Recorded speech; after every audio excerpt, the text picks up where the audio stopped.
సీతాకోకచిలుక ఆకాశంలో ఎగురుతూ ఉంటుంది. సుందరమైన పుష్పాల నుంచి రసాన్ని స్వీకరిస్తుంది. ఎప్పుడూ తిరుగుతూనే ఉంటుంది. కానీ దీని మీద కూడా సమస్యలు తక్కువేమీ లేవు. ఎలా అంటే కీటకాలు, పక్షులు, జంతువులు ఇవి వీటిని తమ ఆహారంగా చేసుకుంటాయి. వాటి నుంచి ఇవి జాగ్రత్తగా ఉండాల్సి వస్తుంది. నిజం ఏమిటంటే సీతాకోకచిలుకలు ఎక్కువ సురక్షితంగా ఎప్పుడుంటాయంటే ఎప్పుడైతే తన రెక్కలు రానంత వరకు మాత్రమే. ఎప్పుడైతే అవి విచ్చుకోవడం ప్రారంభమవుతుందో ఆ తర్వాత వీటిపై ఎవరి దృష్టి పడనంత వరకు. ఏ శత్రువు కూడా తనపై దాడి చేయనే చేయదు. కానీ ఎప్పటివరకంటే అవి బందీగా ఉన్నంత వరకు అవిశ్చలంగా నిశ్చలంగా మారుతుంది. ఈ ప్రపంచాన్ని చూడటం కోసం, ఈ సుందరమైన ఆకాశాన్ని పొందటం కోసం అది తన సురక్షితమైన స్థానం నుంచి బయటికి రావాల్సే ఉంటుంది. ఇక ఇదే జీవిత నియమం. మనుషులకు కూడా ఇదే జరుగుతుంది.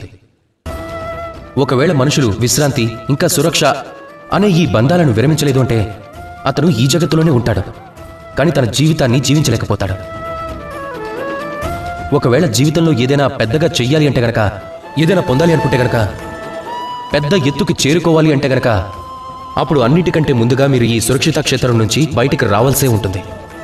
ఈ విశ్రాంతిని త్యాగం చెయ్యాల్సి ఉంటుంది. అప్పుడే మీకు ఫలితం దక్కుతుంది.